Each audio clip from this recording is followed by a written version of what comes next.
नमस्कार दोस्तों, आज फिर मैं आपके लिए ज्ञान से भरी एक कहानी लेकर आई हूँ।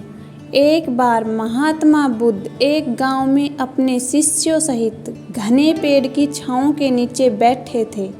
आसपास के गांव से बहुत लोग अपनी मानसिक समस्याओं को लेकर महात्मा बुद्ध के पास आ रहे थे। महात्मा बुद्ध उन सब की मानसिक परेशानियों का समाधान देते। सब लोग खुशी खुशी अपनी समस्याओं का समाधान पाकर वहां से लौट रहे थे।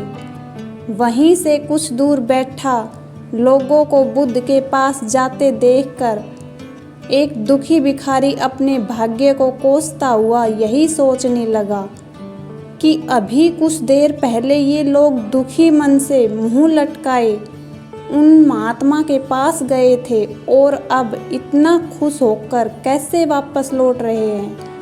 आखिर माजरा क्या है?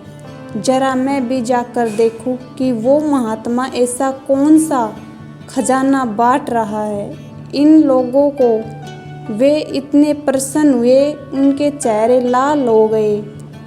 जब वो दुखी भिखारी कुछ नज़दीक गया तो उसने देखा कि ये महात्मा तो लोगों को प्रवचन देकर लोगों के दुख का निवारण कर रहे हैं। यह देखकर भिखारी के मन में भी तीव्र इच्छा हुई कि मैं भी इन महात्मा को अपना दुख बताऊं। मुझे भी अपने दुख का समाधान अवश्य मिलेगा।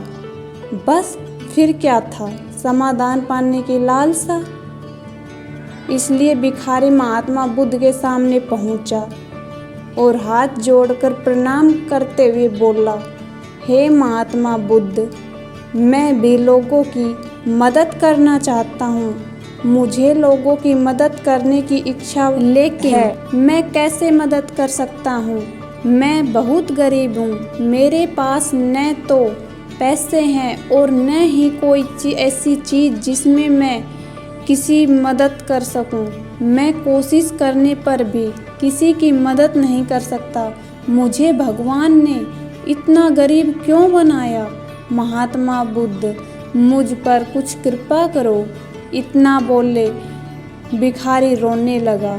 महात्मा बुद्ध बोले, आप बहुत अज्ञानी हैं, क्योंकि आप अभी तक इस भ्रम में जी रहे हो कि तुम्हारे पास कुछ नहीं है, जबकि दूसरों को कुछ देने के लिए तुम्हारे पास बहुत कुछ है। तुम बिना धन और वस्तु के भी दूसरों की मदद कर सकते हो। तुम्हारे पास जुबान है जिससे तुम मीठे शब्द बोलकर किसी के दुखी चेहरे पर मुस्कान ला सकते हो। इन्हीं शब्दों की ताकत से तुम किसी के भी टूटते हौसलों को फिर से मजबूत कर सकते हो। इन शब्दों की शक्ति से आप किसी के भी मन में सकारात्मक विचारधारा के बीज बो सकते हैं और उसे गलत काम करने से रोक सकते हैं। तुम्हारे दो हाथ हैं, किसी भी कमज़ोर या लाचार व्यक्ति की सहायता कर सकते हैं। आपकी दो आँखें हैं, किसी अंधे को रास्ता दिखा सकती है। तुम किसी के लिए दुआ कर सकते हो और उनके अच्छे भविष्य की कामना कर सकते हो, किसी अच्छे स्वास्थ्य की कामना कर सकते हो। लेकिन अज्ञानता बस तुम अब तक इस बात को समझ नहीं पाए और इस भ्रम में अब तक जीते रहे कि तुम्हारे पास मदद करने के लिए कुछ नहीं है। किसी की मदद करने के लिए धन और वस्तु का होना अनिवार्य नहीं है। बिना धन और वस्तु के भी हम कई प्रकार के लोगों की मदद कर सकते हैं। महात्मा बुद्ध के ज्ञान से भरे ये सुंदर शब्द सुनकर भिखारी के चेहरे पर मुस्कान आ गई और वह खुशी से झूम उठा और वहाँ से चला गया।